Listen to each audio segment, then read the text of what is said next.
Welcome, everybody, to Connections Count, where we talk about conversations with work, life, and everything in between. I'm your host, Melody Beach, and I am just thrilled to have everyone come back. And as I mentioned, having the radio show on a FM radio station last year, actually pre-pandemic, it's been so long, was wonderful. But being able to do this podcast and produce it ourselves now is just so rewarding. And that leads me into rewarding yourself and my next guest, which is Sheila Berger of 321 Hypnosis and Massage. I bring Sheila here, so welcome. Thank you. Thank you for having me. This is amazing. We're thrilled.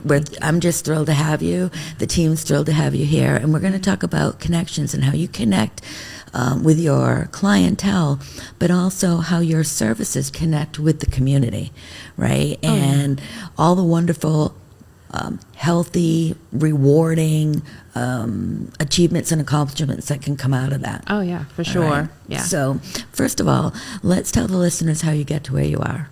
Walk us through it. Walk me through. I was probably 24 years old when I started massage. Okay. So, yeah, and I was just like, I just feel like my being is just a relaxed type of person. And so I was just trying to think, well, what could I do? And before that, even as a young girl, I had experienced someone's, and this is actually what triggered me to drew me there to go towards massage. My mom, she was in church, and so we would go to different churches, and so we would wash the feet. Okay. And so this woman said to me, "Oh, I'll never rush through anything ever again. You made me realize how I can be calm and everything." So when I went to figure out what it is that I do best, that woman rang in my head. It was a calling. Yeah. So it called me to, if I could make a difference in this person's life, right, that was huge. Absolutely. Huge for me. Wow. What a connection you had. It was. There. And I never forgot what she said to me. Wow. Yeah. Well, I can attest. I mean, you do have some miracle hands there. Thank you. All right. And I know because I've had some knee issues and recently just had a replacement, and you're really helping work the joint and make it more relaxed and calm and all of that. But how did that also transition into your own, going around and doing chair massages and everything, still that connection with people and helping them? Oh, yeah. I mean, like everybody has a different modality of whether you're visual, kinesthetic, or auditory, but I'm very kinesthetic, so I like touching people. And for those that, so you're that's what that means. You're a touch kinesthetic. person. I'm a feeling person. Okay. I like that connection, connection with touch. Okay. So, it invigorates me, it enlivens me, it just makes me feel like I'm helping somebody for a greater good purpose. What does it say about folks that don't like to be touched? Like my husband does not like, I'm sorry, honey, but he does not like to be massaged at all. It's there's some people just who aren't wired that way. They don't, maybe they grew up, they never got touched, and so they're not used to that. Or maybe they're just visual, or they're auditory. Okay. So their modality, like we all are, want to hear love and feel love in a different way. So some people want to see that they're loved. Some people want to hear that they're loved. And some people want you to just touch them, and that's how they know. You don't even have to say it. They just touch you, and you feel that love. I love. So can you help people find that in themselves? In other words, if they don't know, is there other things that you do that can help them? And let's talk about that. Well, in hypnosis, for example, in hypnosis, for example, I ask questions. Yeah. I get to know the person. I do really in-depth questioning about what will get them towards their goals. Okay. So if I know they're visual, then we can do in imagination on the beach or the mountains or something like that. Like it is a visual. Okay. Yeah. Beautiful. And then sometimes people want to hear things, so then I would, just say, if people feel that they can't imagine something, it's just how you imagine your front door or how you imagine your car. So we all have that capacity to do that, because sometimes we're even more than one thing. We're more like, sometimes I am kinesthetic, which is the feeling oriented, but I'm also a little bit visual. Okay. So we all sometimes have like different Ways. dual representations on how we see things or feel things. Is one more dominant than the other sometimes, or does it depend on the situation? For me, it's the feeling is more dominant. Okay. Yeah. All right. Yeah. And then there's some people who are gustatory, which is taste, and some people are olfactory, which is smell. So interesting. Yeah. So when you're doing hypnosis, if someone says they can smell it, especially if I'm dealing with a person who wants to stop smoking, if that's their trigger, the smell, then I would have to figure out how to move them away from, that smell to a different smell that would be more beneficial for them. That is so interesting. Yeah. And so what other, besides, right now, are there a lot of folks interested in hypnosis? Have you seen that pick up maybe since the pandemic, or is there any correlation, do you think? Yeah, because some people who are stressed or still feeling that anxiety or whatever it is, people who basically also want to remove habits that they've been doing for a while. Don't we all, from eating and other things? So weight management, stop smoking. I have somebody now who's come to me, and she's said that it's been very rewarding for her to come, and she was coming more from a place of the stress. Yep. And so she just.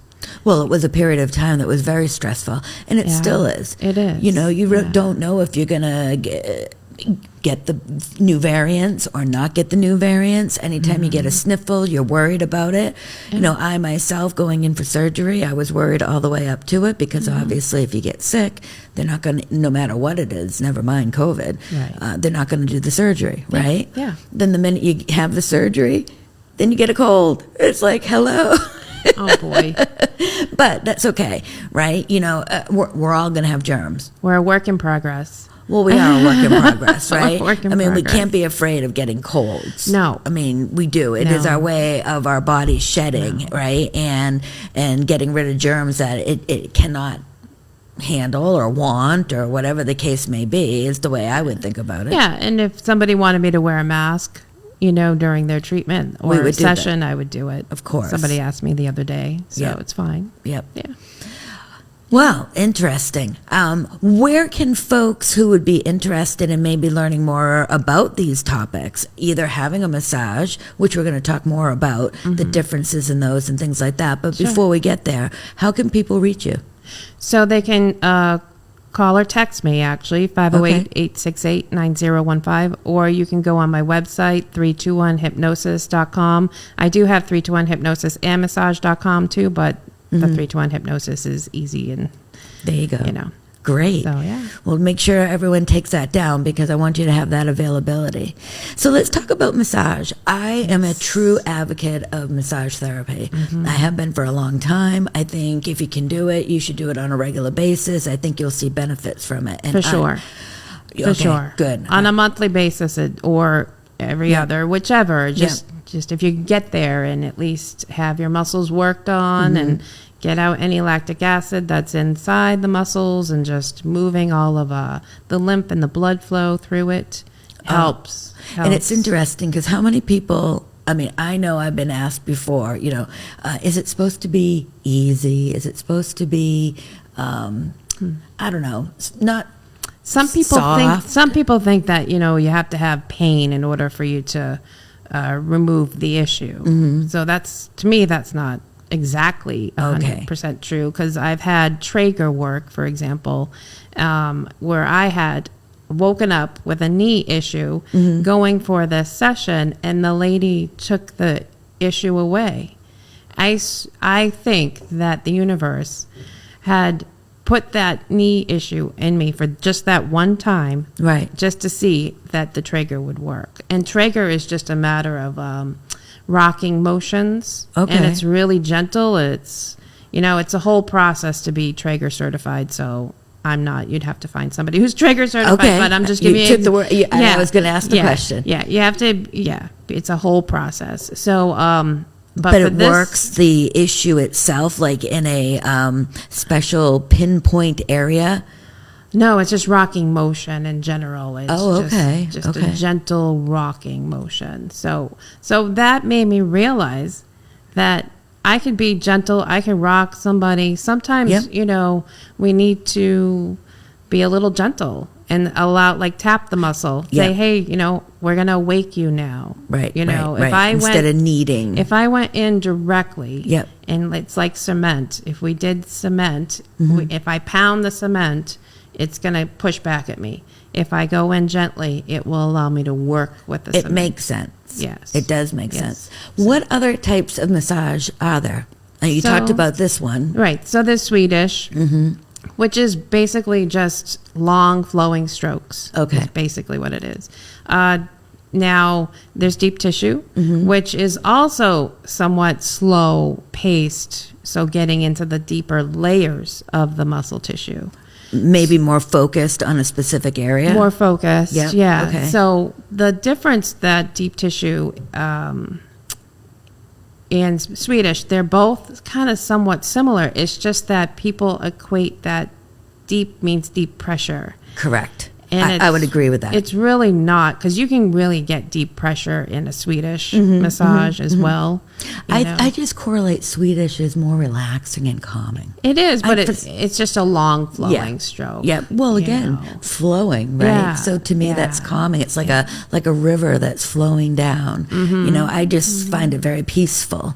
Although I do love a deep tissue. I do like that specific targeted area, especially if you have neck and lower back like I do. Right. And because you're my massage therapist. Yes. So I think I'd certainly do some specific work. You do. On you. You do. But there are other types. So tell the listeners what the other types are and the viewers. There is Lomi massage. It is like a form of Swedish, but it's more a Hawaiian based type of thing. I haven't heard of that. Yeah, that's Lomi, where I have taken a class on that. So where it's long flowing strokes, but it's like this back and forth swaying motion again, a little bit like that. So it's a nice. When I'm not hurting, we're gonna have to try that. All right. Okay. Sounds good. All right. What's the next? Let's see.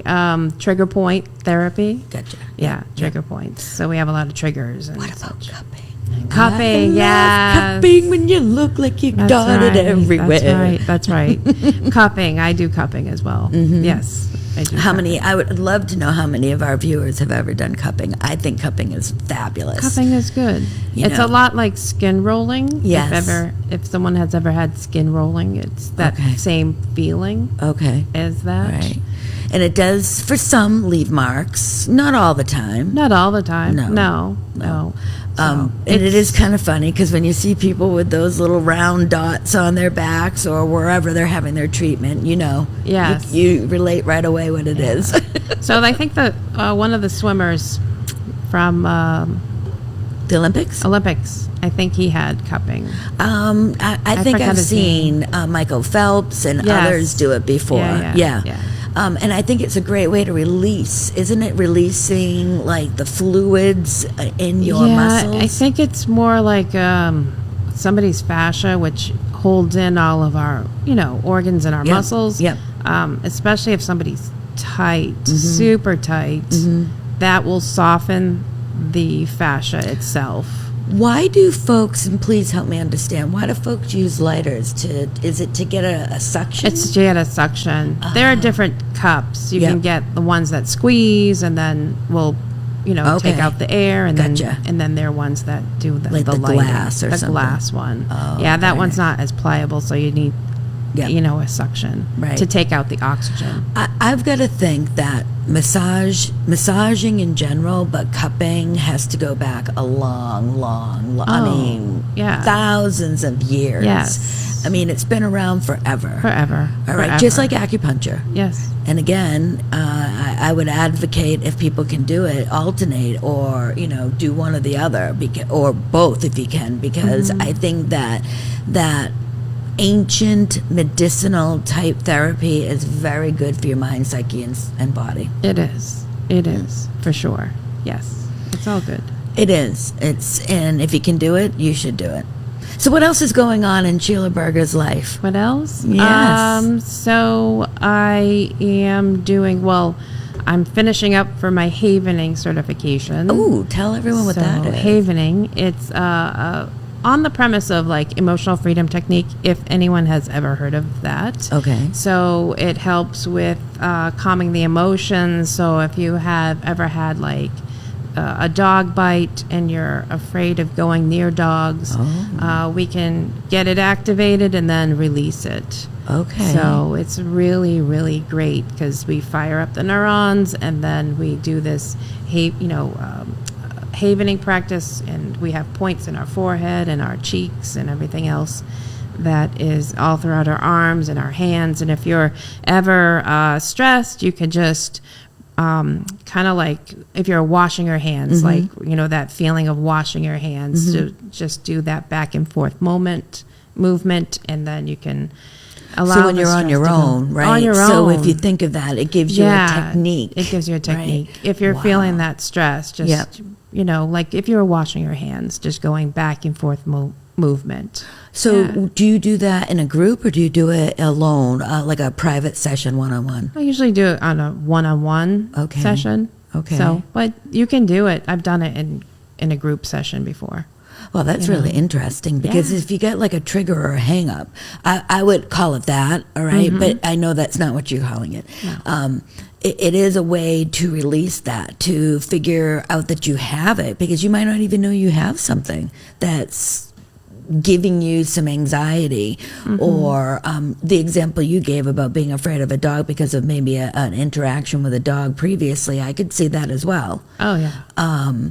Or, something has happened that has caused something to give you that anxiety or stress or that feeling, just that uneasy feeling. Yep. And to be able to work through that. Yep. That's powerful. Yes. Very powerful. Yeah. I mean, I use whatever tools I have, even neuro-linguistic programming, which is all about the mind and the neuro, and the linguistic, how we speak. So it's all about a series of patterns that we do. Okay. And so and what we see, because when we're focused on something of stress, for example, it's whatever we're seeing or whatever we're feeling, whatever we're visualizing. So when we move in a different pattern, a different way of seeing it, then we can release it. So that also is something that I've done as well. So. I think that absolutely makes sense. As you were talking, I could relate in some areas, because again, if you can figure out a different way or a different pattern to be able to deal with it, work with it, then you're right. You're going to be able to have a different feeling about it. You may release it. You may be able to face it going forward. Yeah, well, the unconscious mind, right, which is always in habits. We do things with repetition. So the more we do things in repetition, the more it solidifies. Right. So we're just redoing that.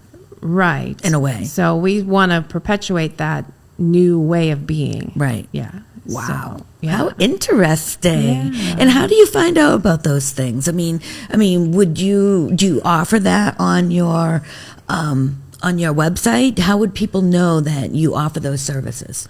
I do have on my website there's some like havening, and I do card readings and all this other stuff. Oh, you're a full package. Wow. Talk about card reading a little bit, because I do believe in that. And my girlfriend, I have a best friend, she does as well. Yeah. Hi, Paula out there. And I think that if you have a calling and you are able to communicate in that avenue, it's a true gift. It is. Okay. Yeah. And not everyone can do that, I guess is what I'm getting at. I think I do feel that we all have impressions or feelings or, inner knowing of certain things. It's just whether or not we're willing to tap into those, that intuition. Yes. Yes.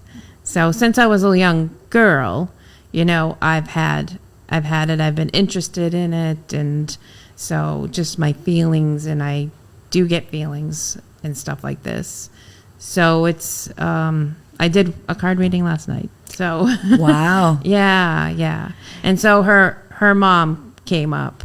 Yeah. So, because sometimes I get people who have passed as well. So yeah, she came up. Oh my goodness gracious. good. We're going to have to talk about that on another show, because Okay. there's a lot of people that are interested in that type of information. Yeah. All right. And also that feeling and going through it. I think it's really, I think it's cool. I think it's really is. cool, and I'd like to explore that a little more. Yeah. So let the viewers know where they can actually find you again. Okay. So my website is 321hypnosis.com, and my number is 508-868-9015. You can call or text. And you have a location where you yes. you do massages I and do these In workshops? Webster, Mass. Oh, Yep. great. 118 So that's Main close. Street. Yeah. Not far at all. I love Yeah. it. So for those that are viewing, check out Sheila Berger. I think that you'll enjoy the massage therapy if you decide to go that route, but there's some awfully great other types of services that she offers, and I think you should explore it. So thank you for being with Connections Count. We're all about connecting wonderful people with the community out there and talking about topics that you will resonate with as well as I. Talk to you in the next session. Bye.